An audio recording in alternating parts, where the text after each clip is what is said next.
Thank you, Roxanne.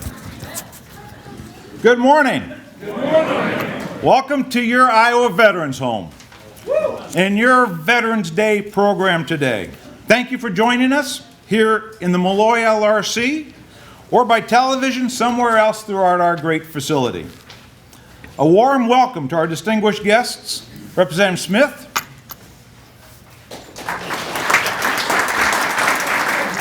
our spouses, my loving wife of almost 40 years, family members, and our most important guest, our veterans.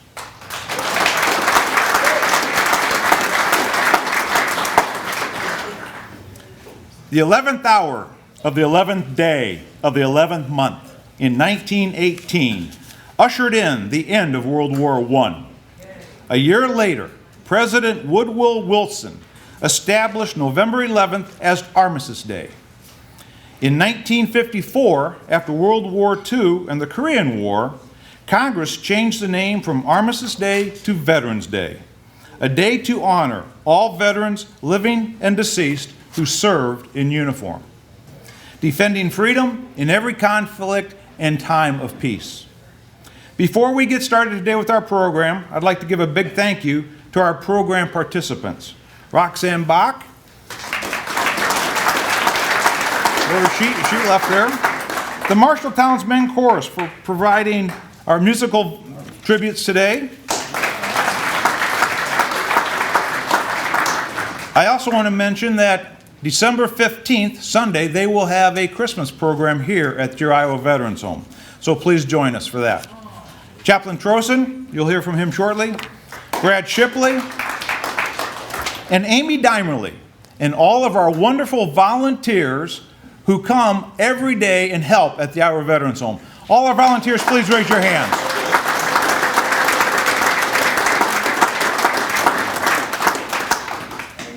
And I cannot go on any further without talking about our great, wonderful staff that we have here at the Iowa Veterans Home. The staff is wonderful. Dedication, professional, caring. Every day when they come in and provide loving care to our great residents. So staff, raise your hand out there. Take a big bow, all you staff. Sarah, put your hand up. You also need to know that your Iowa Veterans Home last month recognized by U.S. News and World Report in the top 10% of long-term care facilities throughout the United States.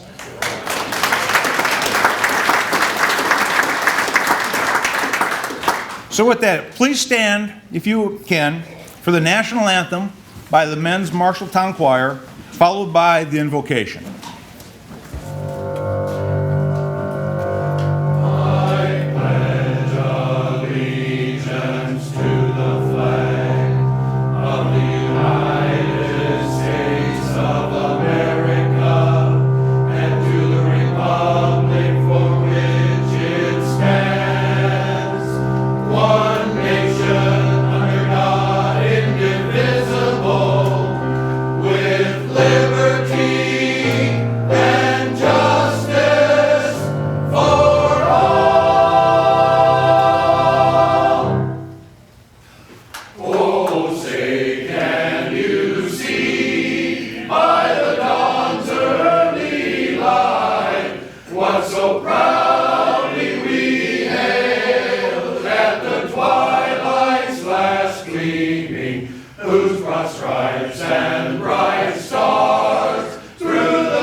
Still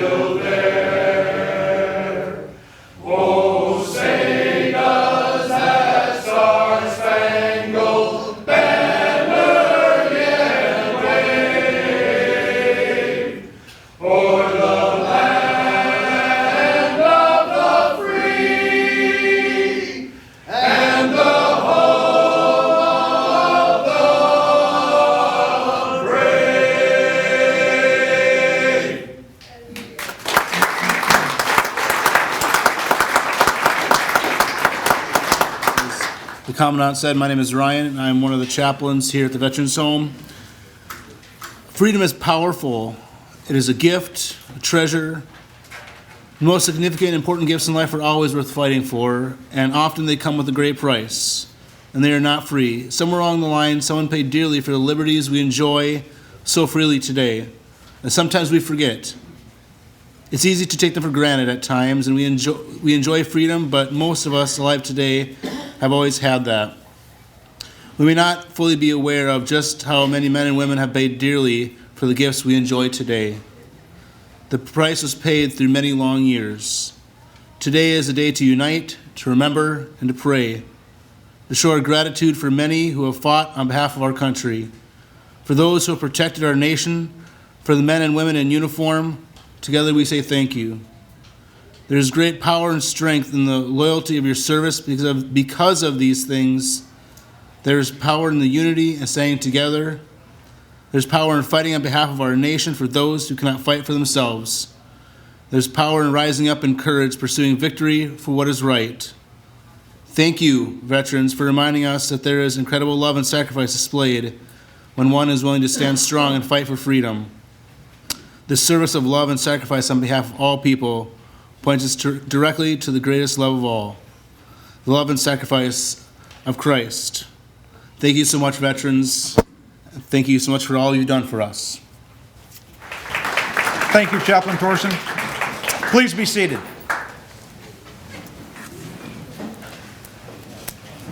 As you entered this morning, I'm sure you noticed our special table. I'd like to explain the meaning of the items on this special table. The table is small and set for one.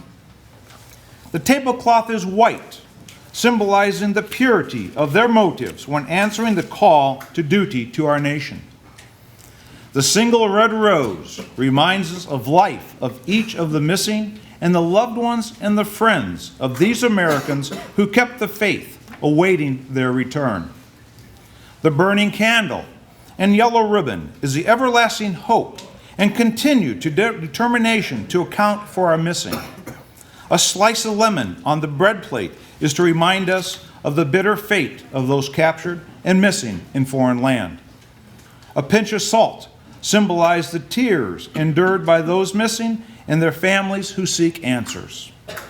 The Bible is a book of faith to represent the strength gained through devotion to sustain those lost from our country. The glass is inverted to symbolize their inability to share in today's events. The chair is empty. They are not here. Let us join together now in a moment of silence to remember and pay silent tribute to Americans for their sacrifice and their service in defending our freedom, with special remembrance and gratitude to those who gave the ultimate sacrifice, their lives in defense of our precious freedom.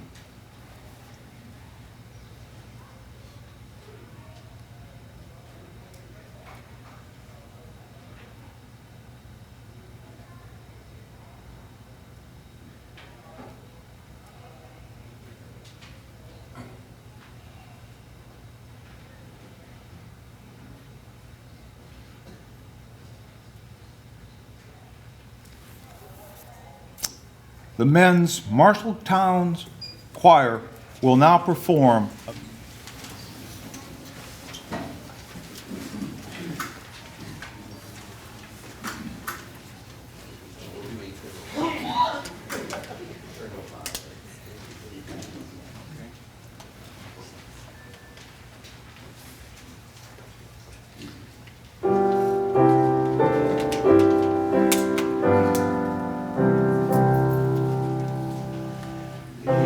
Eternal Father.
In this, the 11th hour of the 11th day of the 11th month, we gather to honor our veterans, those who have passed and those who are still in our midst.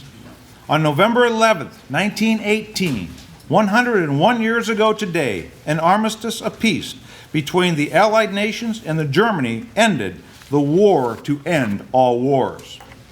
Of course, it was not the end of all wars. Years before and years since that day, 101 years ago, men and women have served in the United States military, some giving their last breath in service to their country. Today, we gather to honor Americans' veterans for their service to our country and their sacrifices for the common good. As it states on the Marine Memorial in Washington, D.C., uncommon valor was a common virtue. We are here today to honor all veterans, past and present. All veterans, no matter which branch of service, Army, Navy, Marines, Air Force, or Coast Guard. All gave some gave all. A quote from my Uncle Charles, United States Marine Corps, World War II. For those of us who fought for it, freedom has a flavor the protected have never known. Today's honored guest and our speaker knows about love of country. Simon is a very proud citizen of the United States. He is the host of the Simon Conway Show. Simon is the fearless watchdog for American veterans. He can be heard daily across the great state of Iowa on 1040 WHO Des Moines and 600 WMT Cedar Rapids. On this Veterans Day, it is my extreme honor and pleasure to welcome Mr. Simon Conway to your Iowa Veterans Home. Mr. Conway? What an incredible honor this is for me, ladies and gentlemen, because I did not have the honor of serving in uniform. So to be asked to be here today is really, truly an honor. Normally I would start a speech like this with distinguished guests, but there are none more distinguished than those of you who have served. So to all of you distinguished guests, you're very welcome. That also includes your commandant here, Timon Ojiri, excuse me. I did not serve, but my other half here, she's going to kill me, is April right here in the front row. Stand up.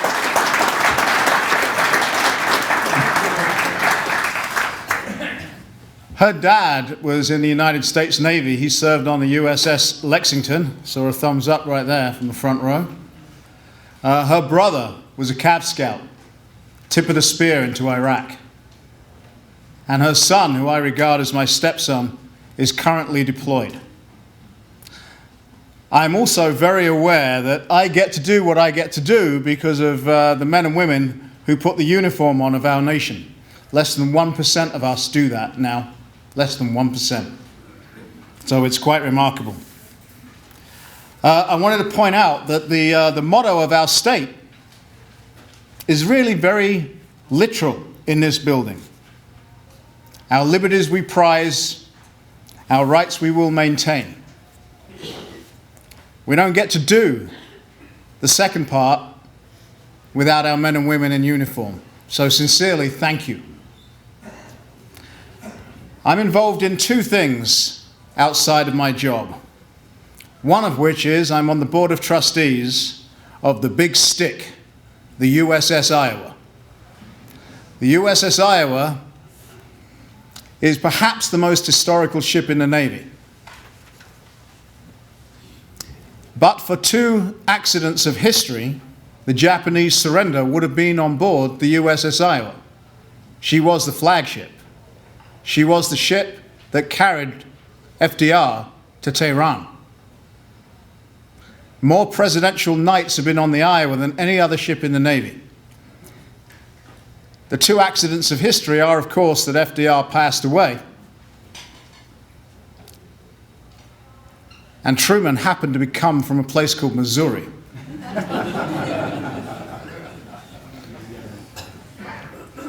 There are only 4 Iowa-class battleships because that is what the Missouri is. And so the surrender was on the Missouri, even though, even then, the Iowa was the flagship of the Navy. All the dignitaries the night before the surrender stayed on board the Iowa, not the Missouri. And yet, of those 4 Iowa-class battleships, 3 had been saved and 1 was potentially going to be target practice until the people of the great state of Iowa stepped in and said that was not going to happen. And so now she resides in the port of Los Angeles. She is a museum ship. She is one of 2 ships that the Navy can recall. We are not allowed to do anything to the Iowa that cannot be undone in 72 hours in a shipyard. We take that responsibility very seriously, maintaining that vessel. We dive her hull twice a year because she is afloat. We fix what needs to be fixed under the water so that she is battle ready. And if any of you ever get the chance to go, please do, because she is worth seeing and makes us very proud. The other thing that I get to do with my time and my life, apart from being on the radio, is I get to serve on the board of the Puppy Jake Foundation. Puppy Jake Foundation, I wish didn't need to exist. I really do. I wish the VA would recognize the value of these service dogs to our men and women in uniform. We're in a crisis right now. We have veterans who are taking their own lives in record numbers. Not one person who has received a dog from the Puppy Jake Foundation has taken that route. They are all still with us. They change lives, these dogs. They're remarkable. Really remarkable. They do things that we don't even train them to do. They're not a magic pill, but they're part of everybody's solution. One of the things they do that we don't train them to do, one of our veterans, I was actually talking to him quite literally yesterday, because that's the other thing Puppy Jake does. We never leave our veterans' lives. Once we give them a dog, it's not like, here's your dog, have a nice life. No, we stay in their lives. I was talking to this guy yesterday, quite literally, and he had a panic attack not that long ago. And they all get in the car because they decide he needs to go to the ER. First out of the car when they get to the ER was the dog, who immediately started walking backwards into that hospital. We had never trained him to do that. It was like he knew if he maintained eye contact with his veteran and got him past the front door of that hospital, he would be okay. He is okay. I was talking to him yesterday. But we didn't train a dog to do that. So there's a lot of things that we don't train the dogs to do. Another veteran who has one of our dogs, I was also talking to yesterday, and he did me a small favor. He put his uniform back on, first of all, and he went and did something on TV. Just a little something. And the reason that's remarkable is 2 years ago, I believe, we gave him his dog, whose name is Ziana. She's an absolutely beautiful German Shepherd. He could not leave his front door, could not get out of his house. In the final 2 weeks before we hand over a dog, we bring our veterans in for what we politely call boot camp. I assure you it's nothing like boot camp. We put them up in a hotel. Our veterans don't pay a dime for our dogs, and they don't pay to be put in a hotel either. We do that. We pick up the full tab. And the reason we bring them in is because the dogs know everything, but we need to teach these new veterans what our dogs know, right? So we bring them in for 2 weeks, and that's essentially what we do. One of the things we need to teach them how to do is how to negotiate an escalator with a dog. The dog knows what he's doing, but the veteran does not. Well, this guy who was on TV yesterday quite literally threw up outside a shopping mall because he couldn't bring himself to walk past that front door. That was 2 years ago. Yesterday, he was on TV for me. Today, he could be in this room. He's been in rooms with more people than this. That dog changed his life. So those are the 2 things that I do outside of my radio show. And on my radio show, I honor your service and your sacrifice every single day, and today will be no different. It is truly an honor that you invited me to be here Thank you very much. God bless all of you who served. Thank you for doing that. All my Vietnam vets, welcome home. And God bless this United States of America. Thank you. Today we remember the service and sacrifices made by American veterans in every conflict and time of peace since the founding of our nation. A big thank you to our veterans for your service. I'd like all veterans to stand or raise your hand so you can be recognized.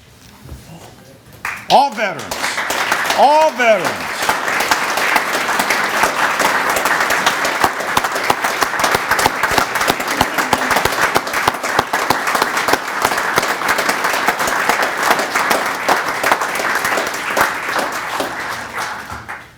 Thank you for your great service and dedication to our wonderful nation. And also to our families, your families that supported you while you were deployed, while you were gone, those long nights. Thank you to the family members. Thank you. Each generation has faced challenges to peace, and its soldiers, sailors, airmen, Marines, and Coast Guardmen that will be sent into harm's way. I found this saying online. Some dream the dream, some live the dream, some defend the dream. God bless the defenders. Without the nation's defenders, our freedom, our liberty, our American way would be life at risk. God bless the defenders of America. And now for their final tribute, the Marshalltown's Men Choir, followed by our benediction by Chaplain Trozen.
Thank you again to those that are here.